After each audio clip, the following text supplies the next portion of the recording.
بسم الله والابن والروح القدس الاله واحد امين. خلينا بس كده في 5 دقائق يعني بسرعه كده مراجعه على احداث العهد القديم. يعني احنا ممكن عشان نتابع يعني بانوراما العهد القديم كله ناخده عن طريق الشخصيات. ربنا اول حاجه اختار جماعه من الناس خميره من الناس كلها اللي هم كانوا شعب بني اسرائيل. ربنا اختارهم علشان كان قرر ان هو هيتجسد من الناس كلهم. نبتدي بقى من اول قصه ابونا ابراهيم لما ربنا قال له اترك ارضك واخرج من الارض اللي انت فيها وروح ارض ثانيه. خش بعد ابونا ابراهيم وبعد كده ابونا اسحاق وابونا يعقوب. ابونا يعقوب خد 12 ولد لغايه ما وصلنا ليوسف. يوسف خدوا زي ما كلنا عارفين باعوه وحسدوه وباعوه رموه في البير وجت قبيله دوت ودته لغايه مصر وباع هناك كعب. بعد كده هو بدا يفسر الحلم بتاع فرعون لغايه ما فرعون اقامه على كل امواله بقى هو الراجل الثاني في مصر بقى كده حاجه زي رئيس الوزراء. حصل بعد كده مجاعه في العالم كله ما عدا مصر. كان ساعتها مصر في الوقت ده كان اغنى دوله في العالم. العالم كله مش لاقي انما حكمه يوسف كان هو الوحيد اللي عنده اكل وكان محوش اكل علشان يكفي العالم كله في ال7 سنين اللي كان فيهم اكل. العالم كله بدا يجي مصر عشان ياخد الاكل. فاخواته جم مصر غير ما يعرفوا الاول وعرفوا وبعد كده هو اللي هم الايه الجميله اللي هم انتم قصدتوا به شرا ولكن الرب قصد به خير. فعلا بعد جاب والده وجاب كل اخواته واستقروا في مصر. قعدوا فتره كبيره قوي ساعتها في مصر لما فرعون اتغير وجي فرعون تاني قلبه بقى قاسي جدا وبدا يذل في بني اسرائيل لغايه ما بعد يصرفوا لربنا. ربنا ساعتها بعت موسى النبي وقال له كده انت اللي هتخرج شعب بني اسرائيل. احنا بنعمل كده بانوراما للعهد القديم كله لغايه ما نوصل لميكا. ربنا قال لموسى انت اللي هتخرج شعب بني اسرائيل من الارض الذل اللي هم فيها وتوديهم ارض الموعد. وفعلا ابتدت ال10 ضربات وموسى يخش على فرعون وفرعون ما يرضاش لغايه ما حصلت ال10 ضربات لغايه اخر ضربه الافكار وفعلا اخرجوا وخرجوا. بعد ما خرجوا اضطر يجري وراهم لغايه ما موسى والشعب كله يا اما قدامهم البحر الاحمر يغرقوا يا اما يتقتلوا من جيش فرعون. بمنتهى الايمان موسى النبي قال كفوا وانظروا خلاص الرب وربنا فتح في البحر الاحمر طريق وعدوا الناحيه الثانيه وجيش فرعون جه يعدي زي ما كلنا عارفين وكله غرق. راح بعد كده موسى وبعد كل اللي وراه سلم بعد كده القياده ليشوع لغايه ما وصلنا بقى الى جيل اصبح بعد كده يحكم بني اسرائيل القضاه. بعد القضاه هم بداوا كل يبدأوا بقى دايره مغلقه كده. ربنا قال لهم اطيعوا وصاياي اكون انا معاكم وانصركم على كل الاعداء. هم يبعدوا عن ربنا ويقعوا في خطايا وضعفات كثيره جدا ويعبدوا الاوثان فيضطروا يقعوا في الخطيه. ربنا يبعد عنهم يتذلوا من كل الشعوب اللي حواليهم. فضلوا في الدايره المغلقه ديت سنوات طويله يبعدوا عن ربنا يتذلوا يقدموا توبه ويصرخوا. ربنا يسمع صراخهم ويرسل لهم. بدا يكونوا في الاول قضاه. اخر قاضي كان صموئيل.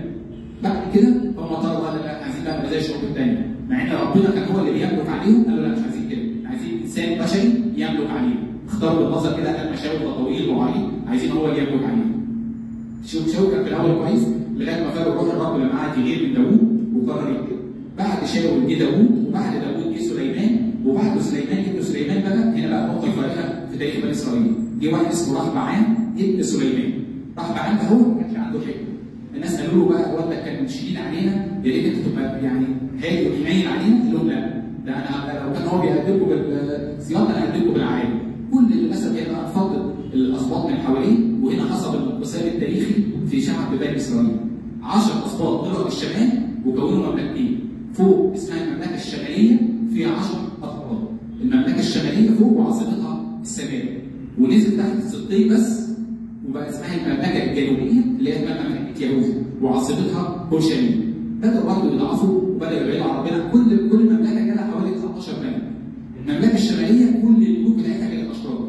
المملكه الجنوبيه بعض اشرار وبعض كويسين لغايه ما جه حصل كده هو في سنه 722 حصل السبت. المملكه الشماليه دايما بنحفظ كده حرف الشين سابت الى اشور. جه الاشوريين وخدوا بني اسرائيل من البلد اللي هم فيها ودوهم اشور سنه 722 بالظبط علم الميلاد بالظبط كده. والمملكه الجنوبيه بقى بعدها بحوالي 150 سنه حوالي 650 سنه قبل الميلاد سابوا الى بابل. يبقى المملكه الشماليه عاصمتها السامره تم السبي بتاعها الى اشور. المملكه الجنوبيه عاصمه اللي هي مملكه يهوذا عاصمتها اورشليم سابوا الى بابل. جه بقى هنا هو ميخا بدا بعد سبي اسرائيل جه بقى حوالي مثلا يعني كام سنه كده هو بعد سبي اسرائيل ابتدى ميخا يظهر ويقول بقى للمملكه الجنوبيه خلي بالكم يوبخهم على الخطايا اللي هم وقعوا فيها ويوبخهم على بعدهم عن ربنا ويقول لهم كلام صعب، يقول زي ما حصل في اسرائيل فوق كده هيحصل احنا كمان فيه. وفعلا بعد 50 سنه سبي المملكه الشماليه تم سبي المملكه الجنوبيه. كده كانت تقريبا النبوه بتاعته بدات بعد نبوه اشعياء بحوالي كده 17 سنه ابتدت النبوه بتاع ميخا. كده احنا خدنا بسرعه يعني سريعا في كام دقيقه لغايه ما وصلنا لميخا. احنا كنا خلصنا المفروض قسم احنا فاهم عملنا الاصحاح الاول والثاني، النهارده المفروض هنبتدي في الاصحاح الثالث. اول اصحاح اولاني والثاني كان بيعدد خطايا الشعب، كان ميخا بيقول لهم كده 1 2 3 خطايا الشعب ازاي ربنا بعد عنه، ازاي ربنا سمح بالإذلال لمملكه اسرائيل وهيسمح بالإذلال لمملكه يهوذا بسبب بعدهم عن ربنا. الدايره اللي احنا قلنا الدايره دي الدايره المقارنه.